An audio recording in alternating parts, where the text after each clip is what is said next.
Roger, wind the clock back to Boxing Day 12 months ago, and Grand Cru looked like the future King George winner, but things not really gone to plan for him since. No, but it's never that straightforward on these top-class horses. Even if you took Bobsworth, who we beat in the Falcon, he came out, had a wind operation. He came third at Ascot, in a very nice race at Ascot, and he came out and look what he's done since. So these things, you do get setbacks. It's not all plain sailing. It's just not straightforward.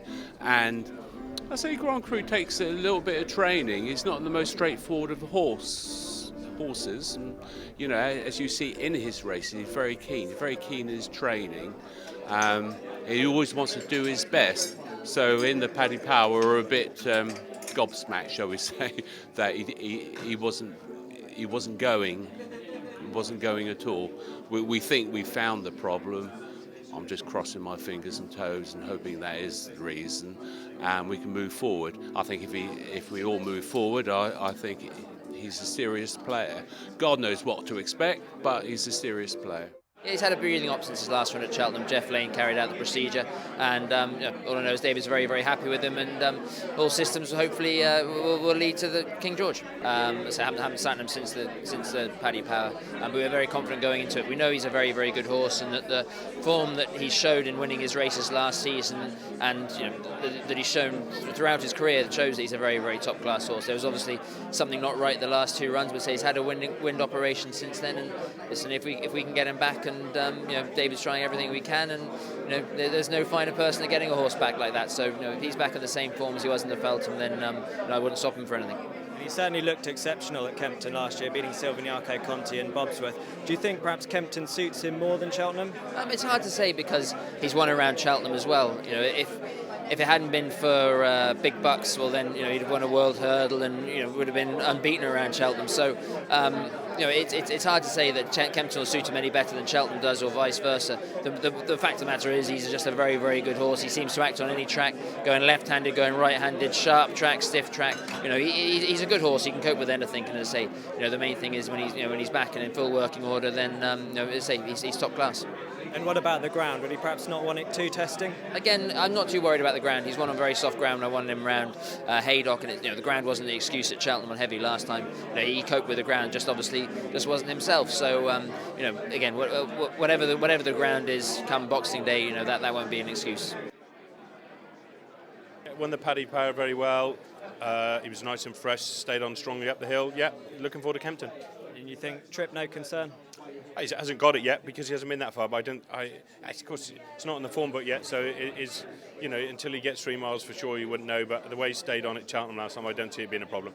It's Finian's Rainbow, Alpha off. Ruby Walsh continuing to stoke the coals in 30. He had a couple of moderate runs in the spring. When I say a couple of moderate runs, we were trying to beat Sprinters Sacre like we did with Sanctuary on the Saturday and make a pigs here and nearly fell in the arc and then was wrong in the spring. Before then, his run at Ascot in the Grade 1 behind the champion chase winner in Summersby was a top draw run, and Ruby then said, can't wait for the King George. So we were always looking to go down this route, and he won really well the other day, so that all goes well. Down towards the last, Finian's Rainbow, Summersby up the inside, then Alpha off for Paddy de Plasterer is in fourth, the last. Finian's Rainbow, Summersby in second place, has a neck to find. Then Alpha off up the run in Finian's Rainbow by about a neck or so. Summersby, his chance to shine, goes to the front, half a length clear from Finian's Rainbow, and at the line, Summersby will land his Grade 1 and win the victory. Corto Stone, pleasing reappearance at Downroll. Has this always been the plan for him? Yeah, if we won at Downroll, we were going to keep him fresh and go for this.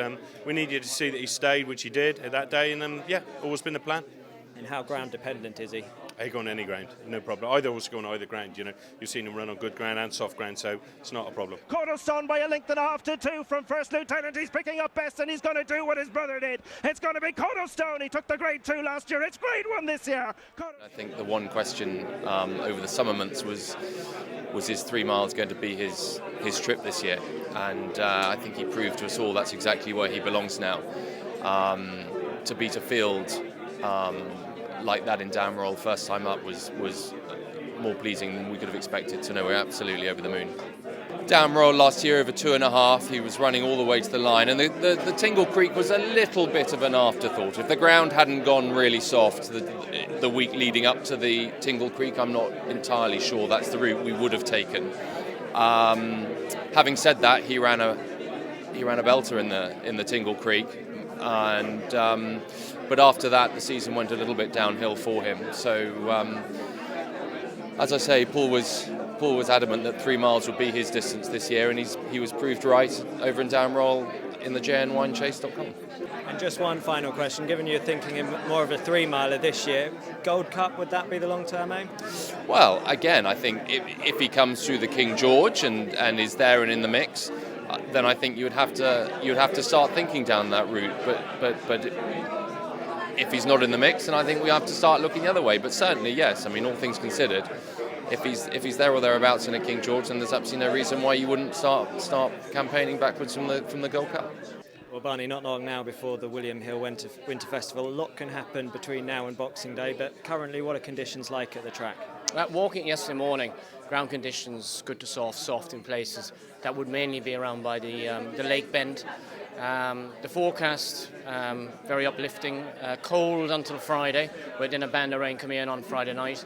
And then the outlook is very much unsettled, milder, but wet through till the roughly 27, 28 at this stage. I think potentially we could have anything up to an inch of rain, I would have thought, between now and then. And I think if that's the case, and very much the timing of the rain, I'd say you're probably looking at a going report of somewhere that reflects good to soft, or just possibly soft ground. Long Run once again coming back to the William Hill Winter Festival, and you've got him as favourite for this year's King George. Yeah, he's favourite for the race, and he's actually worst in the book at the moment as well. But Alpha Rov, who will be, of course, leading the charge for Paul Nicholls this year, he's been proved very, very popular indeed as well, as is Finian's Rainbow. And Sizing Europe was put up by Pricewise as his anti-post tip for the race. Has there been much support for him? Oh yes, Sizing Europe also popular as well. He's around the 8-1 mark. It looks like he's definitely going to come over. He's going to get his ideal sort of ground, we would think, on Boxing Day. I mean, there's been noises that he might not be the only Irish raider coming over. Soda Champ's still a potential to run in the race, but he's probably been amongst the most popular there, Sizing Europe. Yeah, and punters definitely think he can win. There is a little bit of somewhat of a doubt, I think, about his ability to stay the trip, but if you're going to stay 3 miles anywhere, it's probably going to be Kempton. But overall, the worst result for you would be another victory for Long Run. Another victory for Long Run, yeah, in the Whaley Cohen colours.